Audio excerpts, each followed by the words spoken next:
ওম পরমাত্মনে নমঃ। শুনছেন চাণক্য শ্লোক, নীতি, যুক্তি ও বাস্তবতা। শ্লোক 98। সক্রিদুক্ত গৃহীতার্থ লঘুহস্ত জিতাক্ষরা সর্বশাস্ত্র সমালোকি প্রকৃষ্ট লেখক স্মৃতা।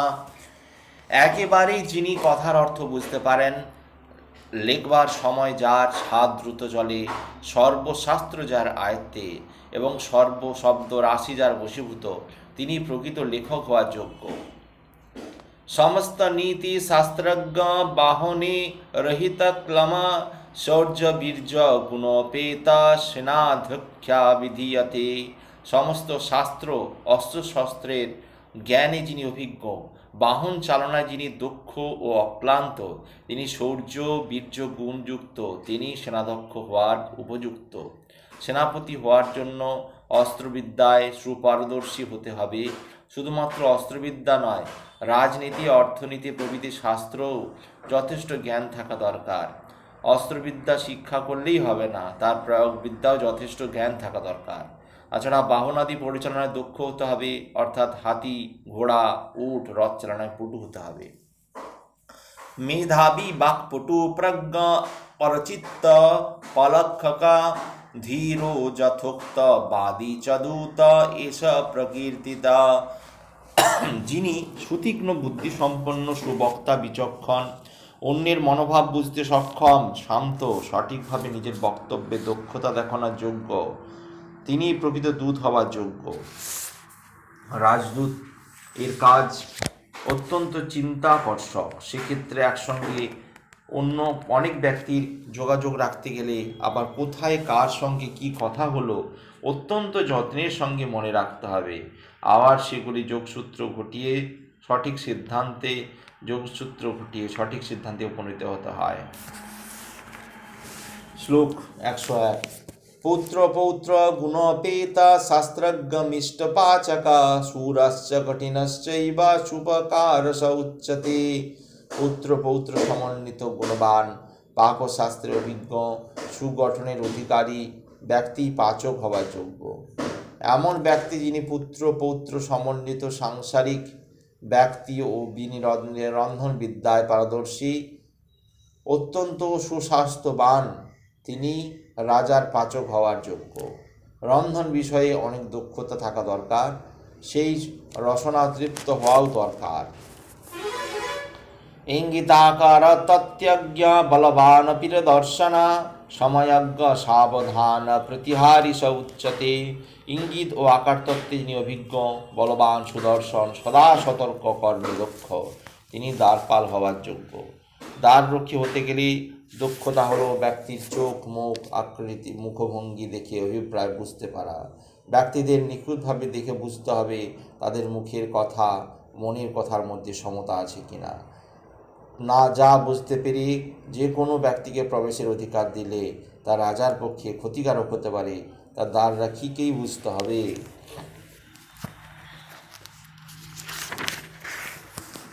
সমুদ্রাবরণা ভূমি প্রাকারাবরণাং গৃহম নরেন্দ্রাবরণাং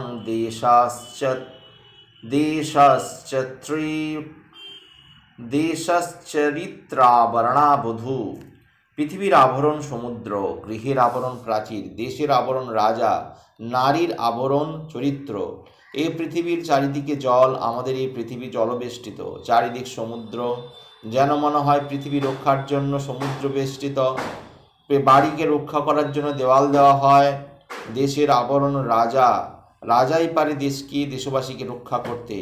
নারীর আবরণ হলো চরিত্র, শুদ্ধতা, সতীত্ব রক্ষা করার তার জন্মগত অধিকার। চারিত্রিক শুচিতাই নারীর গৌরব, সমাজের গৌরব।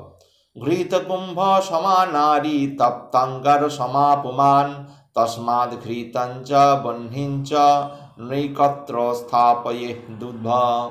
নারী ঘৃতপূর্ণ কলসের সমতুল্য, পুরুষ তপ্ত অঙ্গারের সমতুল্য, তাই ঘৃত ও বহ্নি কখনো একসঙ্গে রাখা যায় না।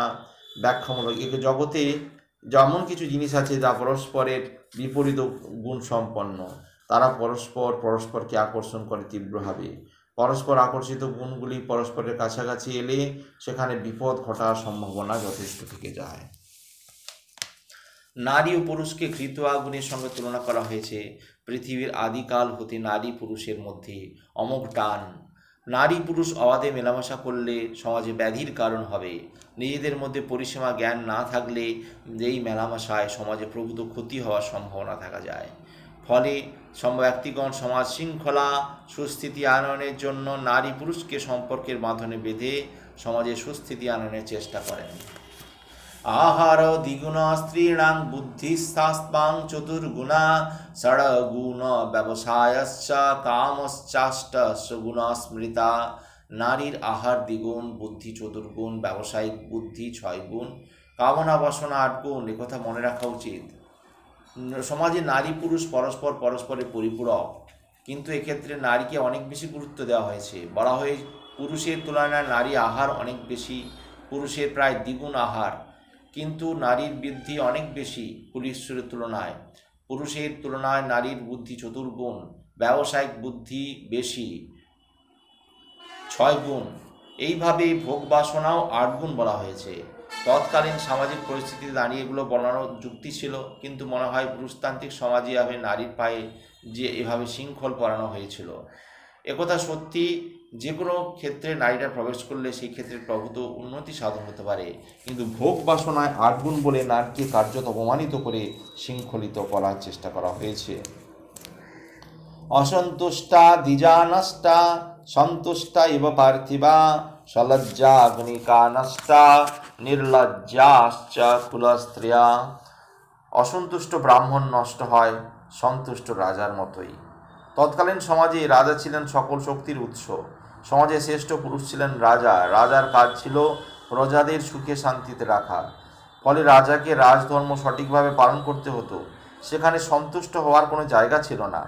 যে রাজা তার প্রজাগুলিকে যত ভালো রাখতে পারতেন তিনিই হতেন তত সফল রাজা। এছাড়াও রাজার কাজ ছিল যুদ্ধবিগ্রহ। যুদ্ধবিগ্রহের মাধ্যমে নিজের রাজ্যের সীমানা বৃদ্ধির ও বিষয় থাকত।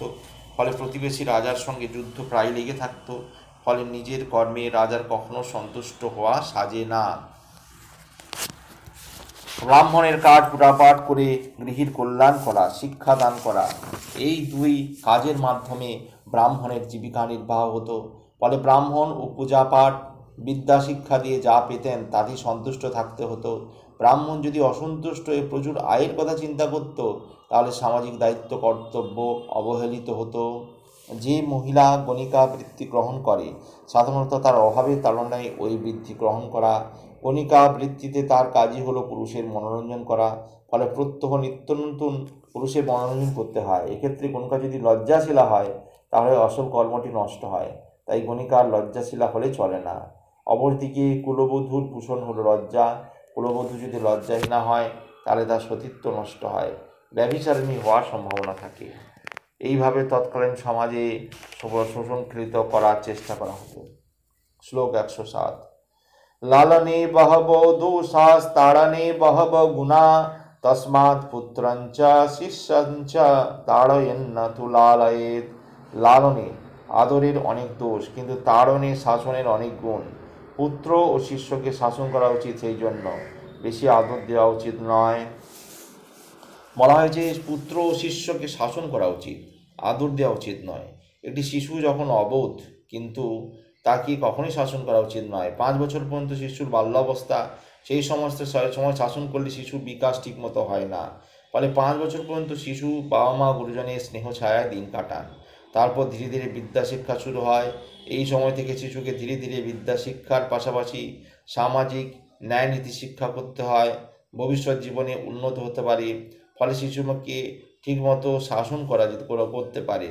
বিশেষ প্রয়োজন না হলে কঠোর শাসন না করে স্নেহ শাসন উভয়ের মাধ্যমেই সুন্দর করে ছাত্র জীবন কাটাতে দেওয়া উচিত।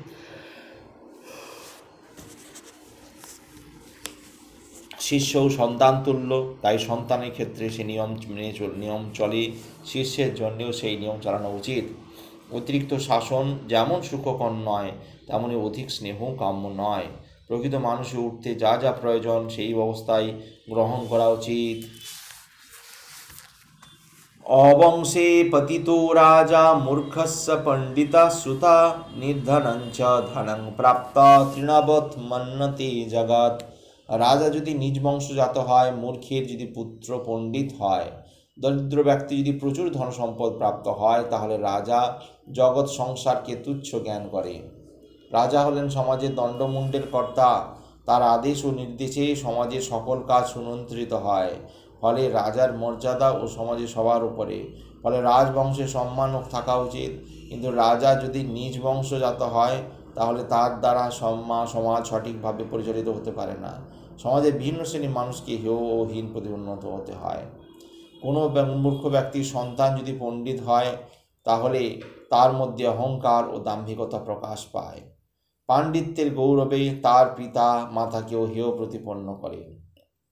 কোনো দরিদ্র ব্যক্তি যদি হঠাৎ প্রচুর ধন সম্পদ লাভ করে, তাহলে সে জগৎকে তুচ্ছ জ্ঞান করে। তার ব্যবহারের মধ্যে উদ্ধত্ত প্রকাশ পায়। শুধু তাই নয়, অর্থের প্রাচুর্য থাকায় আমোদ প্রমোদ বিলাসী হয়ে ওঠে।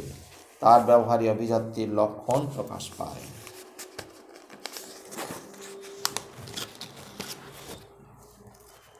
উপসংহার: যস্য বিজ্ঞানমাত্রেণ নৃণাং প্রজ্ঞা প্রজায়তে শতমষ্টুত্তরং পদং চাণক্যেন প্রযুজ্যতে।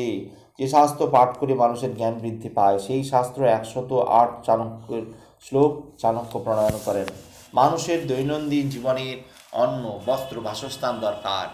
এগুলির মাধ্যমে মানুষের সাধারণ চাহিদা মেটানো সম্ভব হয়, কিন্তু এগুলির সঙ্গে মানুষের কিছু জ্ঞান প্রয়োজন, যার মাধ্যমে মানুষের সামাজিক চাহিদা পূরণ হয়।